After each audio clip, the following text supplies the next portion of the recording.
The Gift of the Magi by O.Henry. $1.87. That was all. And 60 cents of it was in pennies. Pennies saved, 1 and 2 at a time, by bulldozing the grocer and the vegetable man and the butcher until one's cheeks burned with the silent imputation of parsimony that such close dealing implied. 3 times Della counted it. $1.87. And the next day would be Christmas. There was clearly nothing to do but flop down on the shabby little couch and howl. So Della did it, which instigates the moral reflection that life is made up of sobs, sniffles, and smiles, with sniffles predominating. While the mistress of the home is gradually subsiding from the first stage to the second, take a look at the home. A furnished flat at $8 per week. It did not exactly beggar description, but it certainly had that word on the lookout for the mendicancy squad. In the vestibule below was a letterbox into which no letter would go, and an electric button from which no mortal finger could coax a ring. Also appertaining thereunto was a card bearing the name Mr. James Dillingham Young. The Dillingham had been flung to the breeze during a former period of prosperity, when its possessor was being paid $30 per week. Now, when the income was shrunk to $20, though, they were thinking seriously of contracting to a modest and unassuming D. But whenever Mr. James Dillingham Young came home and reached his flat above, he was called Jim and greatly hugged by Mrs. James Dillingham Young, already introduced to you as Della, which is all very good. Della finished her cry and attended to her cheeks with the powder rag. She stood by the window and looked out dully at a gray cat walking a gray fence in a gray backyard. Tomorrow would be Christmas Day, and she had only $1.87 with which to buy Jim a present. She had been saving every penny she could for months, with this result. $20 a week doesn't go far. Expenses had been greater than she had calculated. They always are. Only $1.87 to buy a present for Jim, her Jim. Many a happy hour she had spent planning for something nice for him, something fine and rare and sterling, something just a little bit near to being worthy of the honor of being owned by Jim. There was a pier glass between the windows of the room. Perhaps you have seen a pier glass in an $8 flat. A very thin and very agile person may, by observing his reflection in a rapid sequence of longitudinal strips, obtain a fairly accurate conception of his looks. Della, being slender, had mastered the art. Suddenly she whirled from the window and stood before the glass. Her eyes were shining brilliantly, but her face had lost its color within 20 seconds. Rapidly, she pulled down her hair and let it fall to its full length. Now, there were 2 possessions of the James Dillingham Youngs in which they both took a mighty pride. One was Jim's gold watch that had been his father's and his grandfather's. The other was Della's hair.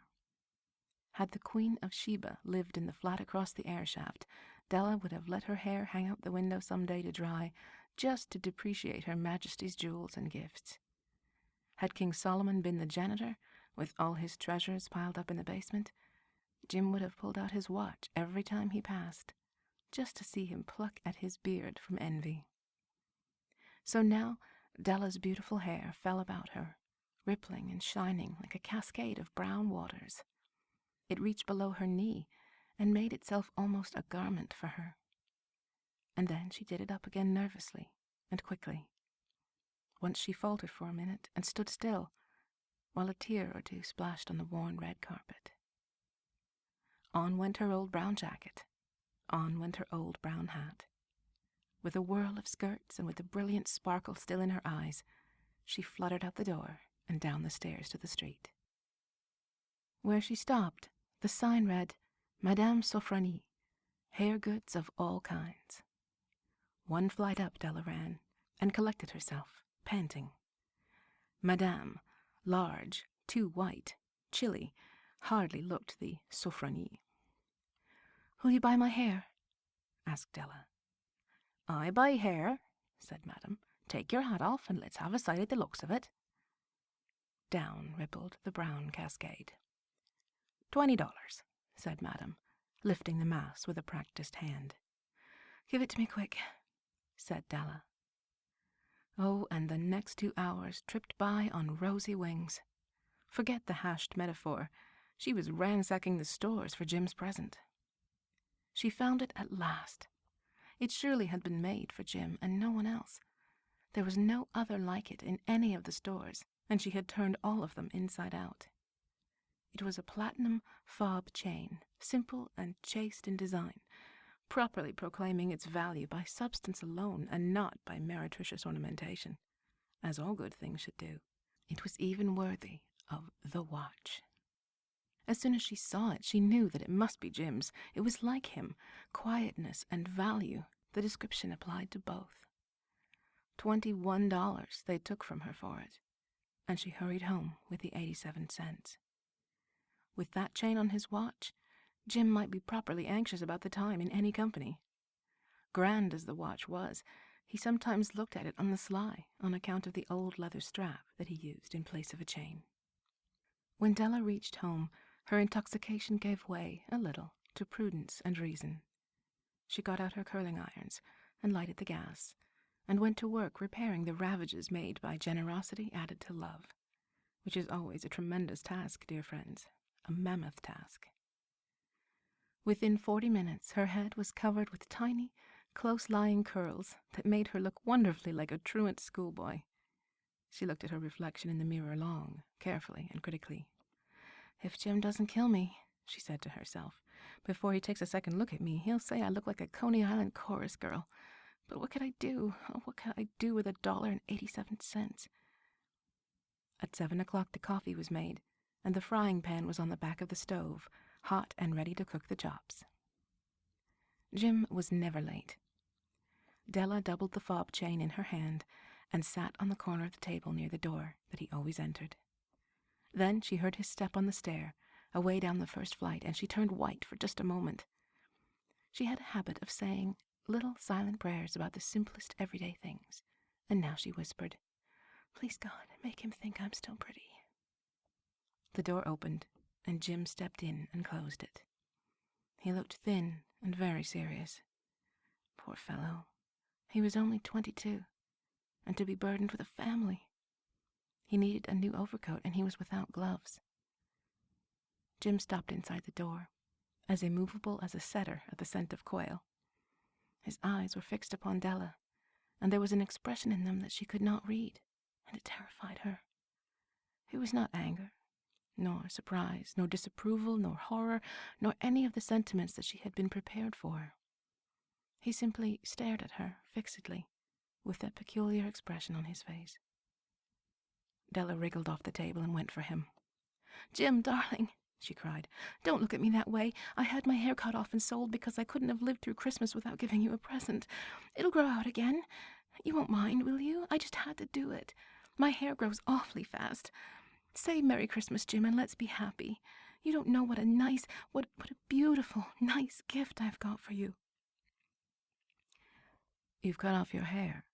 asked Jim, laboriously, as if he had not arrived at that patent fact yet, even after the hardest mental labor. "Cut it off and sold it," said Della. "Don't you like me just as well, anyhow? I'm me without my hair, ain't I?" Jim looked about the room curiously. "You say your hair is gone?" he said, with an air almost of idiocy. "He needn't look for it," said Della. "It's sold. I tell you, sold and gone, too. It's Christmas Eve, boy. Be good to me, for it went for you. Maybe the hairs of my head were numbered," she went on with sudden, serious sweetness. "But nobody could ever count my love for you. Shall I put the chops on, Jim?" Out of his trance, Jim seemed quickly to wake. He enfolded his Della. For 10 seconds, let us regard with discreet scrutiny some inconsequential object in the other direction.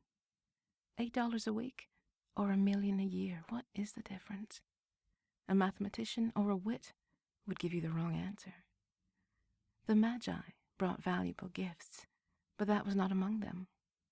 This dark assertion will be illuminated later on. Jim drew a package from his overcoat pocket and threw it upon the table.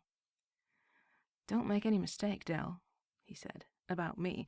I don't think there's anything in the way of a haircut or a shave or a shampoo that could make me like my girl any less. But if you'll unwrap that package, you may see why you had me going a while at first."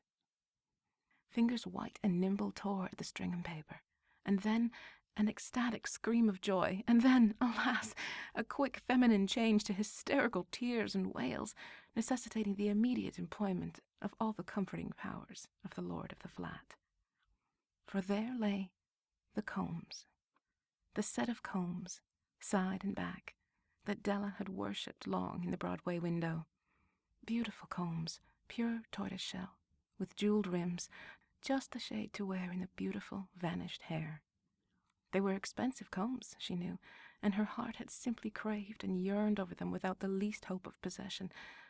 And now they were hers, but the tresses that should have adorned the coveted adornments were gone. She hugged them to her bosom, and at length she was able to look up with dim eyes and a smile and say, "My hair grows so fast, Jim." And then Della leaped up like a singed cat and cried, "Oh, oh!" Jim had not yet seen his beautiful present. She held it out to him eagerly upon her open palm. The dull, precious metal seemed to flash with a reflection of her bright and ardent spirit. "Isn't it dandy, Jim? I hunted all over town for it. You have to look at the time 100 times a day now. Give me your watch. I want to see how it looks on it." Instead of obeying, Jim tumbled down on the couch and put his hands under the back of his head and smiled. "Dell," he said, "let's put our Christmas presents away and keep them a while. They're too nice to use just at present. I sold the watch to get the money to buy your combs. And now, suppose you better put the chops on." The Magi, as you know, were wise men, wonderfully wise men, who brought gifts to the babe in the manger. They invented the art of giving Christmas presents. Being wise, their gifts were no doubt wise ones, possibly bearing the privilege of exchange in case of duplication. And here I have lamely related to you the uneventful chronicle of two foolish children in a flat who most unwisely sacrificed for each other the greatest treasures of their house. But in a last word to the wise of these days, let it be said that of all who give gifts, these two were the wisest. O all who give and receive gifts, such as they are wisest. Everywhere they are wisest. They are the Magi.